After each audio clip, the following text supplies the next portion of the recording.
Hey BookTube, it's Peg. I am back at the History Shelf. Thank you for joining me for this gloomy, gray, cold, wet, snowy book haul day. I guess that's what we'll call it, a snowy book haul day. Since my last video, I'm feeling much better. I just want to give you an update on that. I was trying to power my way through a video and, with varying degrees of success. So thanks for sticking with me. Today is yet another installment of books that have come in. Actually in the last few weeks. Again, I lost a whole week last week when I wasn't well, so didn't really get to any video making. In the meantime, I've had some more come in, which I will save for another video, and then I have a bargain book haul out in the hallway. Yeah, I kind of went on a little bit of a pity a pity party book therapy buying spree. I know I made a very Monday morning before I went to the dentist. I was in such extreme pain. I said, I am buying these books online and I don't care because I'm so miserable and I want these books. Oh, crap. But, so this is probably going to be it for a while because I need to stop and get things shelved, put away, and then just, hit them hard. It's just, it's hard when you're interested in everything history-wise. You just, can you guys feel what I'm saying? I mean, you're bookish people, so obviously you love books, you love reading books, you like buying books, borrowing books, loaning books, anything to do with books, but I've just really kind of gone hog wild lately. But I've been finding so many really cool titles that I just can't seem to, that you wouldn't find anywhere else for the price that they're offered. I've been having a lot of success on my bargain book hauls, shopping. Finding really cool arcane titles, and to me that's really hard to resist. So yeah, kind of done a little bit of conspicuous book consumption. Hey, guess I'm adding to the economy, right? All right, well, let's start with History Book Club. So I'm a member of History Book Club. Shocker. And it's a monthly thing where, you can agree to two credits a month, and they'll charge you like $34, and the 2 credits will get you brand new, you can use a credit on a book, and it's a really good deal because each credit is worth about $17.49, so you could get a brand new $30 book for $17.50. So you can just basically, pay $34 a month for 2 credits, accrue credits, use them when you want to, on what you want to.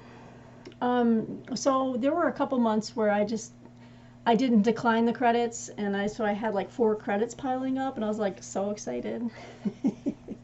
So one of the books I got, I had seen this coming for a while, and I was very excited for it. This is Gods of War by James Lacey, History's Greatest Military Rivals. This is James Lacey and Williamson Murray. I love like little compendiums like this where they just kind of analyze the different military leaders and how they,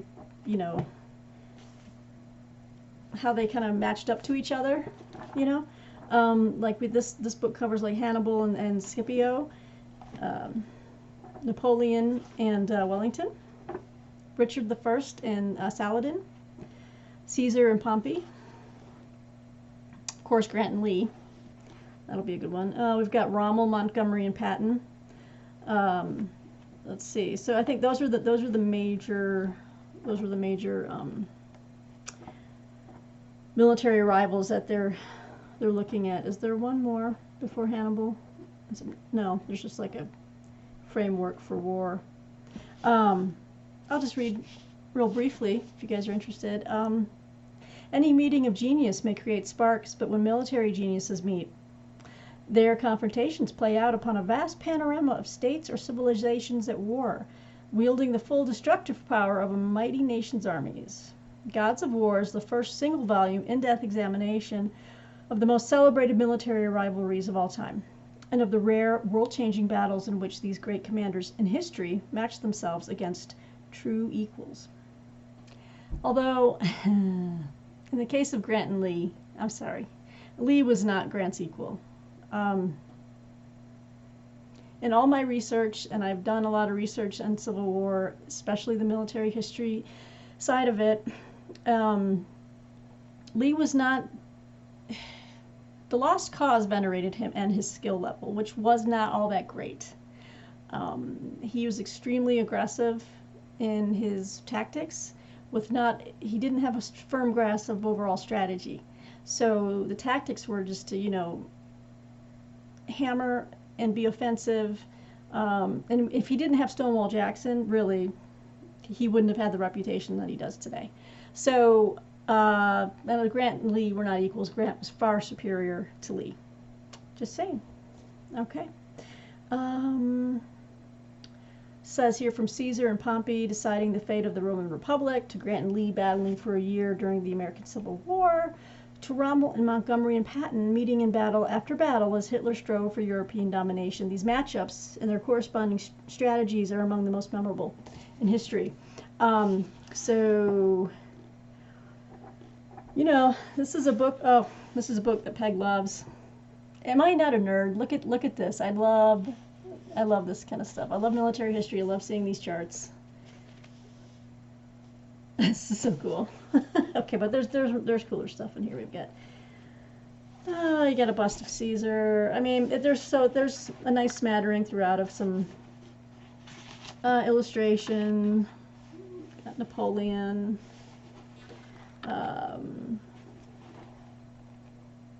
Yeah. So Battle of Waterloo, kind of just all laid out there. So I got that for one of my credits, so $17.50.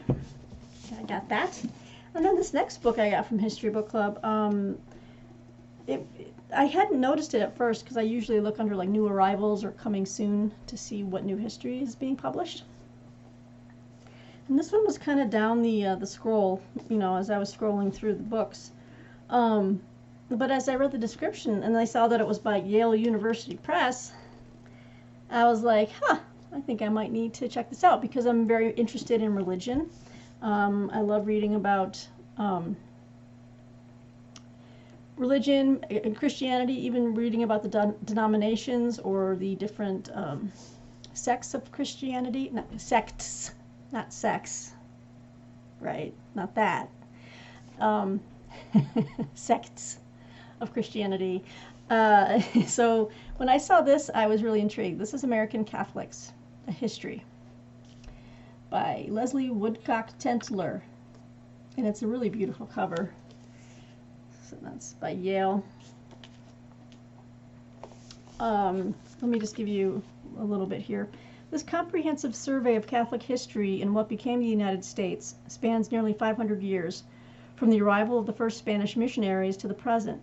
Distinguished historian Leslie Tentler explores lay religious practice and the impact of clergy on Catholic life and culture as she seeks to answer the question, what did it mean to be a good Catholic at particular times and in particular places?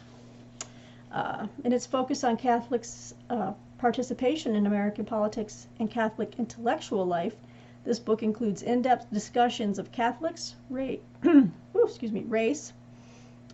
the Civil War, Catholics in public life in the 20th century, and Catholic education and intellectual life, shedding light on topics of recent interest such as the role of Catholic women in parish and community life, Catholic reproductive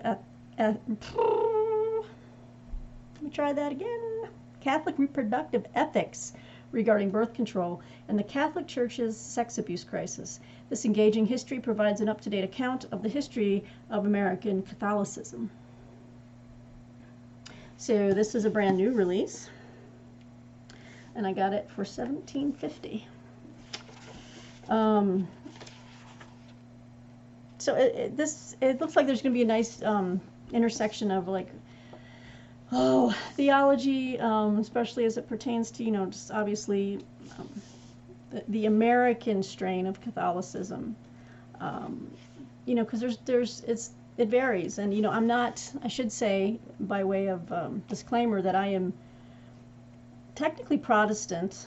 Um, well, I was baptized Lutheran, but I'm not confirmed in the Lutheran Church. But I usually cleave to the Protestant tradition. My mom was Roman Catholic, and I remember growing up and just seeing her she had a rosary, and even after she married my dad, it was Lutheran. She still prayed her rosary, even though back in that day, Lutherans and Protestants, Catherines, apparently I'm still not fully well. Catholics and Protestants were not allowed to marry under the Catholic Church's teaching. So when my mom wanted to marry my dad, she was excommunicated from her Catholic Church, and I thought that was crappy. I was going to say a stronger word, but that wouldn't be appropriate. So, but anyway, but I grew up around, my grandparents were Roman Catholics. They went to Mass every Sunday and during the week and did their Wednesday. I mean, they were really involved with their church, and they were active Catholics. And really, out of all the 7 kids they had, my mom was probably the only one who, she was the eldest. She is the eldest of 7. She's the one who didn't leave the faith, or, well, let me, I can't speak for all of them, all my aunts and uncles, but no, I'd say there's at least 2. There's at least 2 that I think are, maybe 3. My family that still believe in God. What's going on? Mom, I love you. Yeah, hope you don't mind me sharing family, family laundry there. So yeah, American Catholics. So I have a soft spot in my heart for Catholics because I grew up around the Catholics, and I was probably this close to becoming a Catholic. And my dad put his foot down and said they will not be baptized Catholic, as if it was something really bad. But I have to say, I believe in the Protestant tradition and what it teaches, so it all worked out. Anyway, moving on. Sorry for that. Getting to know all about me, everybody.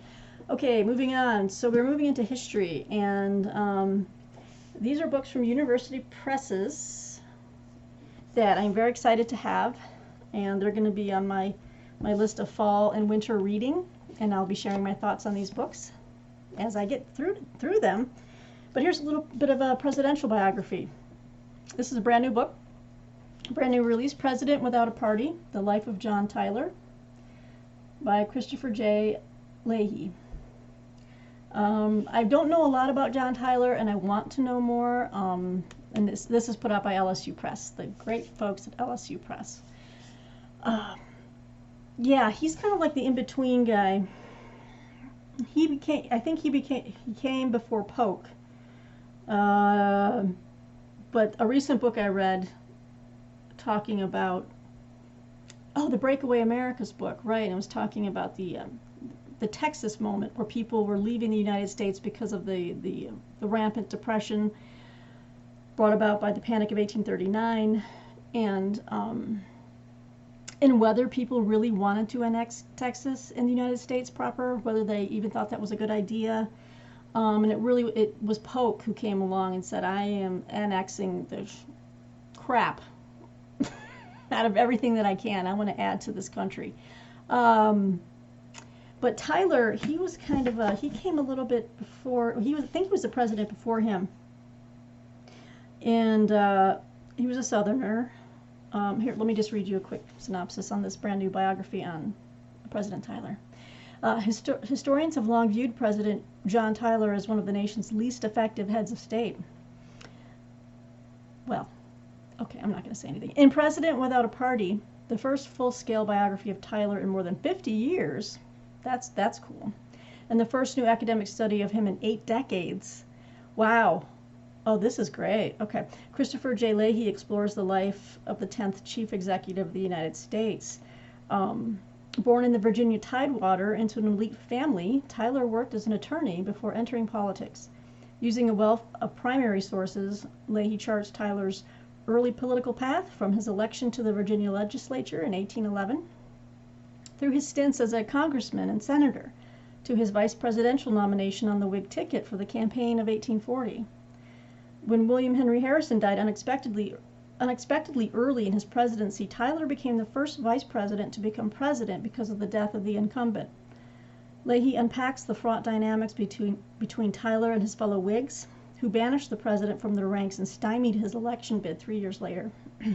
The most complete accounting of Tyler's life, Leahy's biography makes an original contribution to the fields of politics, family life, and slavery in the antebellum South. Moving beyond the short-sighted studies that cast Tyler simply as a defender of the Old South's dominant ideology of states' rights and strict construction of the Constitution, Leahy offers a nuanced portrayal of a president who favored a middle-of-the-road bipartisan approach to the nation's problems. Oh, this is interesting. This strategy did not make Tyler popular with either the Whigs or the opposition Democrats while he was in office, nor with historians and biographers ever since. Moreover, his most significant achievements as president, the annexation of Texas. I thought Polk did that. Okay. So it was Tyler who annexed Texas. Okay.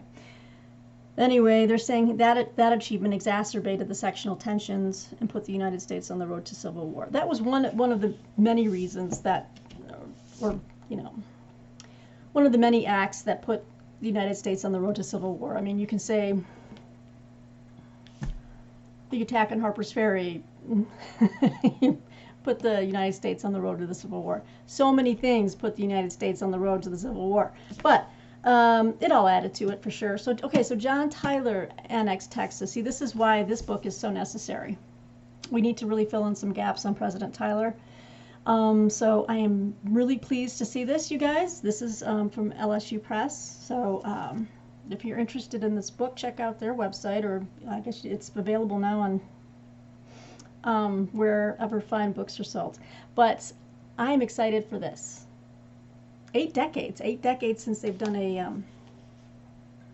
an academic study, and 50 years since the last biography on John Tyler. 50 years. Is that right? I can't believe it. Wow. And then I have a huge chunkster of a book, but I have been wanting this for a while. But the good thing about it is it's richly illustrated, so it's not so dense on text. There's a lot of nice artwork, illustrations, photographs, paintings to fill it up. But this is the massive book that came out last year. I think I first saw it on Steve Donahue's channel. And this is Big Wonderful Thing, A History of Texas by Stephen Harrigan. And this is put out by Texas University Press. University of Texas Press. Yeah. Look at that, you guys. Oh my God, it's massive. Okay, that is big. I'm not saying anything. I was just thinking something from The Office. I shouldn't. All right. So like I said, there's lots of artwork scattered throughout. The pages are not all densely. There's not a lot of dense text. You know, I can read this in nice little pieces and chunks. Oh, there's Sam Houston. There's our guy. Who is this guy? What's with that sorry mug? That's General Zachary Taylor. He would become a president, but he doesn't look too happy. The end of the Comancheria. So this is a beautiful book, and it takes you all the way up through, oh my gosh. They even got, towards the end, they got a section on Waco. Wow. So I guess up to present day, or whenever this was published. Did we just have a glitch? Okay, I guess we did. Oh, even a section on Selena. So this a wonderful big biography of a state, and I've heard great things about it, and people have been raving everywhere. And I know that this has made the rounds a bit on BookTube last year when it first came out, but I'm finally just now getting my copy, and I'm really excited. I'm really excited, and I've already cleared off some shelf space upstairs in my upstairs bookcases in my bedroom. So most of these are going to go up there, so that I can look at them and remember that they're on my list to be read. And I'm hoping to get to them before the end of this year. Big, wonderful thing. Fabulous. I'm very excited. Okay, I'll just show you around 20 minutes. Okay, a couple other things that came in the mail. As you know, I am, or you may not know, I am a Library of America subscriber. So that means I have set my mailings to come every 8 weeks, and I've signed up for the books that I want. And update the list as yearly. When they come out with new things, I'll say send or do not send. So I set it and forget it, and I get these wonderful editions in the mail. Now I wanted to show you, I still have the shrink wrap on because I wanted to show you how the subscriber editions look when you first get them. As you know, the Library of America series with dust jackets, like the ones you'd see in a bookstore, have the black cover with the trim around the center, like the red, white, and blue, and like a black and white photo of the author on the cover. Since I love the slipcases, and I love just the hardbound like copy of the book. I don't care for the dust jacket. So I've collected these in subscriber editions, which are all slipcased. And I just love the different colors. I'll have green, blue, crimson, beige, and they're beautiful. So, so this is the brand new one. And when they send you one, they will include in the shrink wrap the like the slip sheet, the description of the book, just like a little essay on it. Nothing very long. But this one is the Western. So I'm really happy to have this. This is their latest release, one of their latest releases. Look at that light. That's my light ring, because I needed a little extra light. It's really dark in here tonight. Sorry about that. Let's try this side. There we go. So here's like a little fold out piece of paper. You know, take the shrink wrap off, and you can gives you a little highlight of each book. But this is 4 classic novels of the 1940s and 50s. The Oxbow Incident, which I read when I was younger, when I was a little girl, and I was addicted to Westerns. I'd like to reread it because I read it when I was really young, and it had some really heavy moral themes going on. And I'd like to read it now as an adult and to see if I take away anything different from it.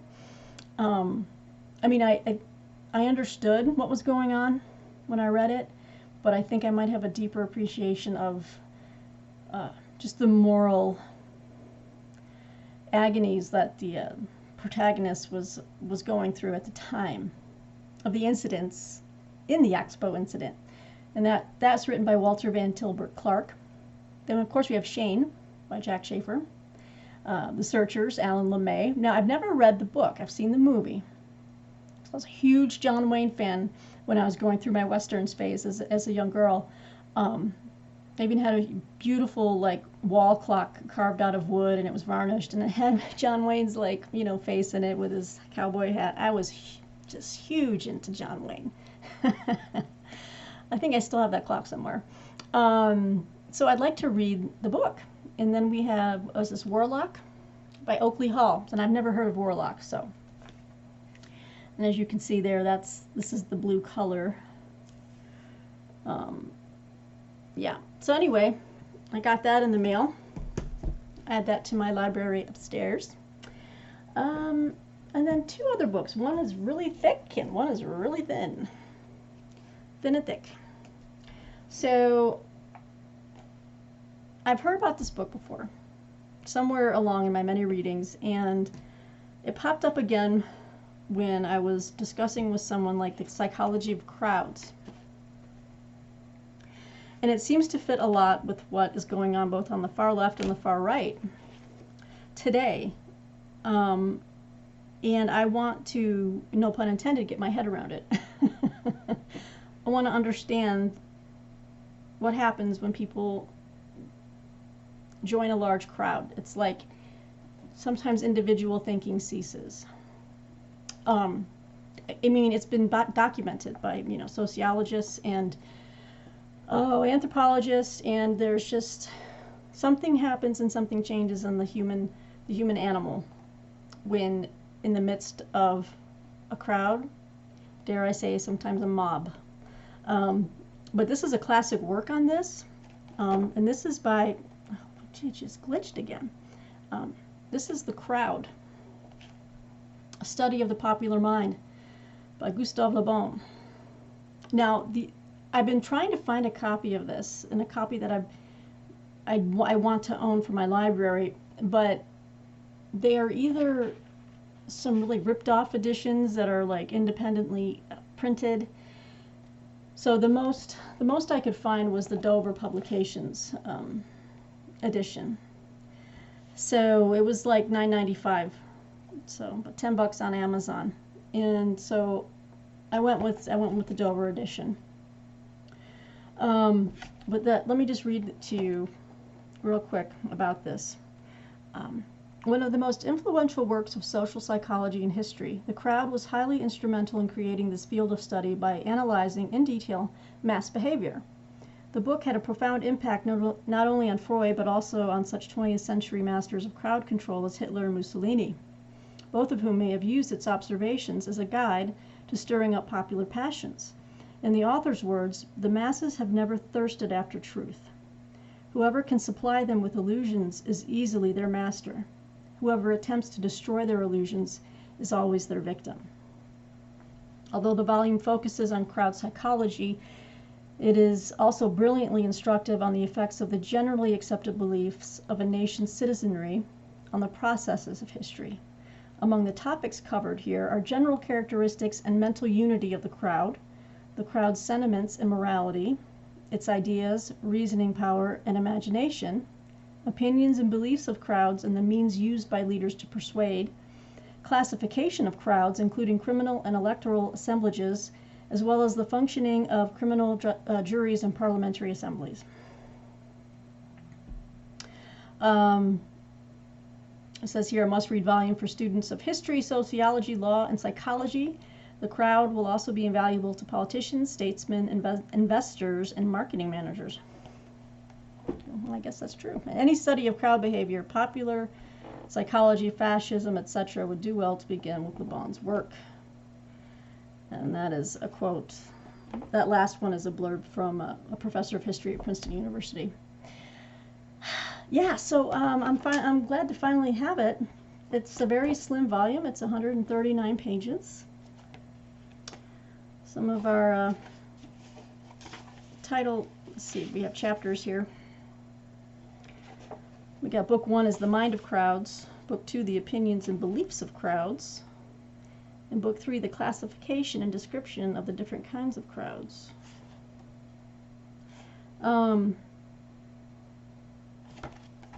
Yeah, Gustave Le Bon. Let me know if you guys have heard of him and or read this book. I'd be curious to know what you think.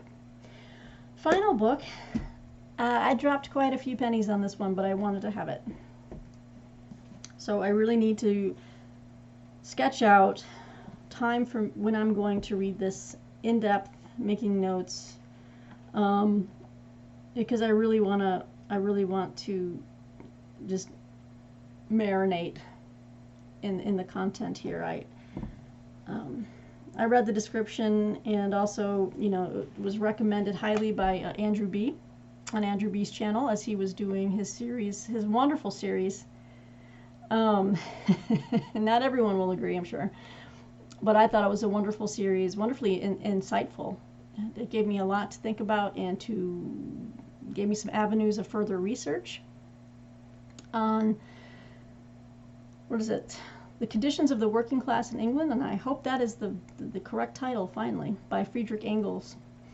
And one of the books he referenced was a work by James H. Billington. It's called Fire in the Minds of Men, Origins of the Revolutionary Faith. Now the version that Andrew had was the hardcover. And the hardcover is, I was trying to find a used copy, but it's ridiculously hard to find. I found this at the actual publisher's website. This is the Routledge Press, and it was $45, and they were having a sale. So that includes the tax and everything, but I dropped $45 on this. But I think it's worth it because it's not your run-of-the-mill study on revolution. Oh boy, I'm just looking at it now, and I realize I'm going to be reading so much more after this. So let me, and here's a picture of the author on the back. Yeah, it's Routledge, Taylor, and Francis Group. So I found this on their website, and I don't know if that sale's still going on, but I think you can. Why is my camera not focusing? Whoa! Okay, the snow's falling outside. I don't know what's going on. My light is dying behind me. I apologize. So gosh, I don't know. Woo! We're gonna get real bright now. There we go. I think the coloring threw off the camera. Okay. So let me just go ahead and read this real quick. This book traces the origins of faith, perhaps the faith of the century. Billington is interested not in revolutions, but revolutionaries, the innovative creators of a new tradition. His historical frame extends from the warning of the French Revolution, which you know I have a passion for studying. So when I read this, I was like, ooh, I'm on this. Thank you, Goldie. His historical frame extends from the warning of the French Revolution in the late 18th century to the beginnings of the Russian Revolution in the early 20th century. Billington claims with considerable evidence that revolutionary ideologies were not shaped so much by the critical rationalism of the French Enlightenment as by the occultism and proto-romanticism of Germany. Love this argument. The conversion of social theory to political practice was essentially the work of three Russian revolutions in 1905, March 1917, and November 1917. As you know, I love reading Russian history. I'm focused a lot on Russian Revolution, the last Tsar, and all that whole time period. Okay, so these events on the outer rim of the European world brought discussions about revolution out of the schoolrooms and press rooms of Paris and Berlin into the halls of power. Despite his hard realism about the limits of revolutionary dogma, Billington appreciates and identifies with the goals of its best sponsors, people who preached social justice transcending traditional national, ethnic, and gender boundaries. When it originally appeared, the New Republic hailed the book as remarkable, learned, and lively, while the New Yorker noted that Billington pays great attention to the lives and emotions of individuals, and this makes his book absorbing. It is an invaluable work of history and a major contribution to our understanding of political life. So, doesn't that sound fascinating, you guys? Just looking at the index and then the notes and then the chapters, which is very, look at this very small print. Oh yeah. Woo. It's great stuff. Oh gosh, and then just the notes at the end. So minus the notes, this book comes out at 509 pages. Oh, I just want to dive in right now, and there's other things I have to finish first. Look at these great title case headers for like the different book sections. This is the stuff I just nerd out on. So I have to thank Andrew B. for showing that book on his channel. Yes, I paid a little bit of money for this, but it's a keeper and it's a sturdy paperback. It's definitely the cheapest way to go if you're looking to get your hands on a copy, is just the paperback. And it's, you know, it's quite, at first I was like, this is kind of like Chinese script or something that, you know, I mean, it's just kind of, it almost looks like it's a study on, like, you know, Eastern, you know, Eastern history or something like that, but I like it. It's very excited to have it. So this is from Routledge, and it's got a new introduction and everything. So yeah, guys, this is a very heavy stack. There's no way I can hold it. Well, I'm not going to do it one by one, but whoa, it's going to snap my wrist. Okay. Well, it seems like the light is dying, even though I've got the light pointed right at me. This light is gone, so I guess this is a key or a note that I should wrap it up. And it's already 35 minutes. And I'm looking down and I have another stack of books to make another video. I have enough reading for the rest of my life. I'm just saying, I should not be getting any more books. But I am donating a bunch. I've decided to donate some to the Vietnam Veterans, Vietnam Veterans of America. I have a pickup coming on September 24th. I had thought about taking them to a secondhand bookstore. There, I did find a bookstore that will look at your books and pay you cash and or store credit. 1 second, please.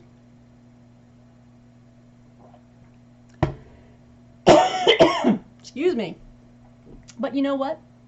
I realize I don't need any more books. And the Vietnam Veterans of America are a great organization, and a lot of the books I have are history, military history, and things like that. So, you know, even some like thrillers and fiction, and so I'm going to donate to them. And that's just what I'm doing. I think they'll find good places, and hey, I'm happy if other people can find some find some good books at a really cheap price. So, wow, my screen is glitching, so I guess I really do need to go. I guess that's the it's a sign. Anyway, from this snowy corner of Denver, Colorado, I will sign off, BookTube. Let me know what you think of these books, and I'll be back soon for another new books and video, and there's just more to come. Sorry, I just went crazy. It's, you know, I don't know what it is. Maybe it's the weather changing, but let me know if you have the same problem. I really need to stop. Okay. On that note, guys, take care. Thank you for watching, and we'll see you soon.